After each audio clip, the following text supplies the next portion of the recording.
Assalamu alaikum students, welcome to my channel Social Sciences. Today we are going to discuss the threats to water, soil, vegetation and wildlife.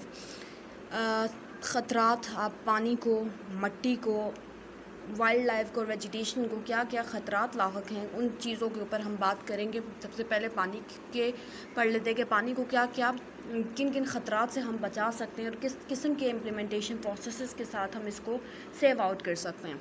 जो पानी है, underground जो water हमारे पास sources हैं वो Aahista Aahista decrease down हो रहे हैं क्योंकि बहुत ज़्यादा पानी का इस्तेमाल है। जब पॉपुलेशन बढ़ जाएगी तो ऑन द एंड आपके पास पानी के सोर्सेज तो उतने ही हैं ना, जितना मैंने लास्ट वीडियोस में भी ये चीज़ डिस्कस की थी कि हमारे पास पॉपुलेशन के बढ़ने से जो हमारे पास आउटकम है वो नहीं बढ़ रहा।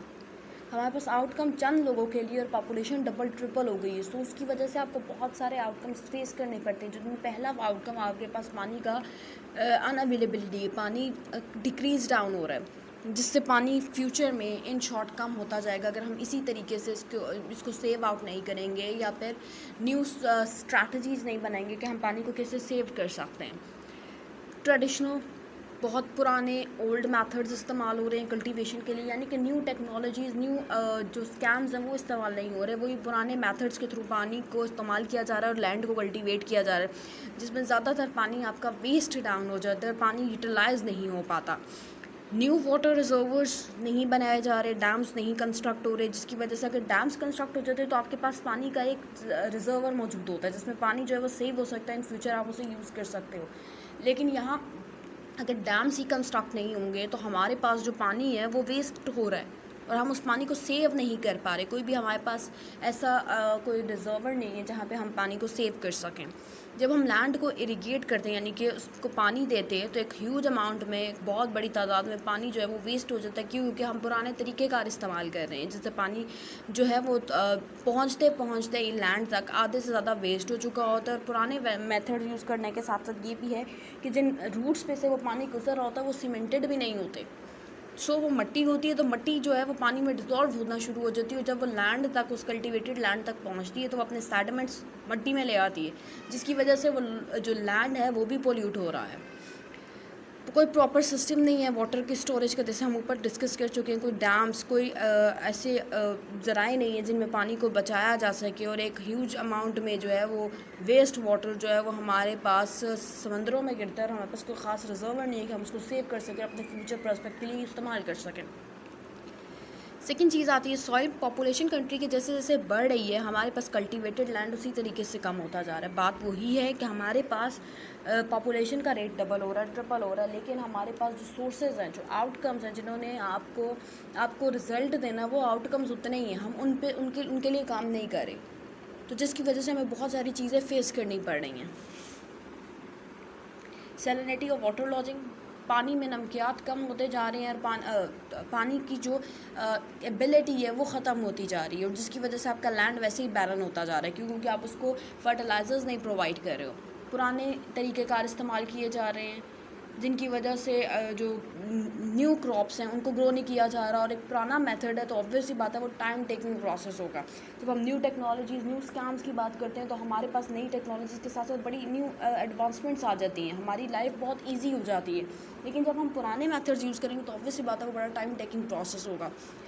जो सॉइल की मट्टी की ज़रख़ेज़ी है वो कम होती जा रही है क्योंकि हम फर्टिलाइज़र्स यूज़ नहीं कर रहे, पानी जो है वो भी खारा आ रहा है, जिसकी वजह से जो उसके नमकियात हैं वो डिज़ोल्व हो जाते हैं और हमारे पास एक्सेस में जो एक बेस्ट क्वालिटी की क्रॉप्स होती हैं वो नहीं आती। इंडस्ट्रियल डोमेस्टिक वेस्ट जितना भी होता है, यानी कि हमारे घरों में जो हम एक्स्ट्रा पानी को बाहर की तरफ फेंक देते हैं, या फिर हमारी इंडस्ट्रीज़ का जो वेस्ट वाटर मटेरियल है, केमिकल्स हैं, वो हम लैंड पे डिस्पोज आउट कर देते हैं या पानी पे या लैंड पे डिस्पोज आउट कर देते हैं, जिसकी वजह से वैसे ही उनके जो न्यूट्रिएंट्स होते हैं, उनके जो एलिमेंट्स होते हैं वो रिएक्ट करते हैं और वो तबाह हो जाते हैं, ख़त्म हो जाते हैं। वेजिटेशन, दरख्तों की बेजा कटाई जिससे आपके दरख्त कम होते जा रहे हैं, आपके लैंड पे इस चीज़ का बहुत असर पड़ा है। क्योंकि जब हमने पोल्यूशन का जब टॉपिक पढ़ा था तो उसमें मैंने ये चीज़ डिस्कस की थी कि 25% दुनिया में फ़ॉरेस्ट मौजूद है, लेकिन पाकिस्तान का वो वाहिद कह लें एरिया ऐसा जिसमें से 5% दरख्त मौजूद है, और वो भी हम उनको भी कह लें कि उनकी भी कटिंग के पीछे पड़े हुए हैं और उनको भी एक कट डाउन करके एक न्यू हाउसिंग सोसाइटी बनाने के उसमें है कि हमारे पास पॉपुलेशन रेट इतना ज़्यादा और हमारे पास जंगलात का अख्ताम ही आखिरी हल बचता है, but this is not the fact.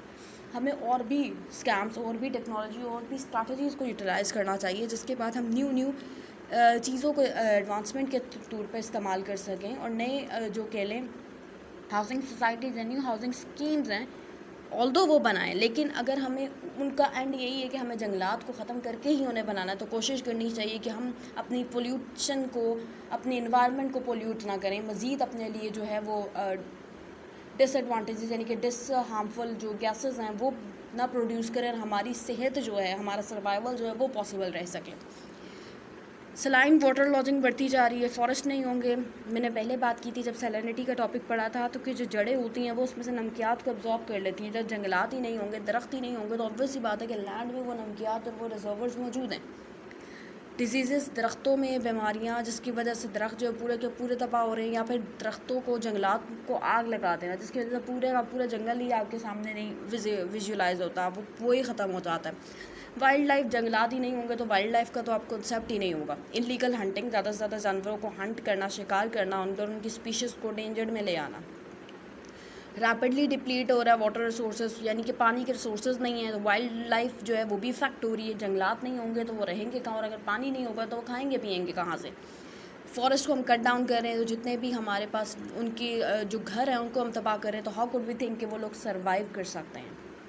Rapid growth, human population बढ़ती जा रही है, तो हमारे पास एक ही स्कैम बचता है कि यार एक न्यू हाउसिंग सोसाइटी बन रही है तो वो किसी फॉरेस्ट के एरिया में बन रही है, तो ये एक लास्ट एक्सटेंट है हमारे पास। और number of domestic animals increase और it is causing decreases in pastures, so the wildlife is affected. ज़्यादातर लोग जो है घरों में जानवर पाल लेते हैं, जिसकी वजह से वो उनको प्रॉपर टेक केयर भी नहीं कर पाते, क्योंकि ठीक है, एनिमल्स जो होते हैं या बर्ड्स जो होते हैं ये फील्ड लाइफ में रहने वाले होते हैं। अगर आप किसी को कैद करेंगे, आप खुद ही सोच लें, आप अपने आप को अगर 2 घंटे के लिए एक रूम में बंद कर दें, तो आपको क्या लगेगा कि आप उसके बाद एक नॉर्मल और एक बिहेव कर पाएंगे? नहीं, ऑब्वियस ही बात है। तो इससे बेहतर है कि हम जो परिंदे और जानवर कैद करते हैं और उनके बाद उनका ख्याल भी नहीं रखते, तो उस पर हमें डबल गुनाह मिलता है। सो कोशिश करें कि इन चीज़ों से ख़ुद को अवॉइड करें और पॉजिटिव एस्पेक्ट्स में लाइफ को लेके आएँ कि किसी तरीके से हम अपने एंड पे पॉजिटिविटी को स्प्रेड कर सकें। This is it. अल्लाह हाफ़िज़।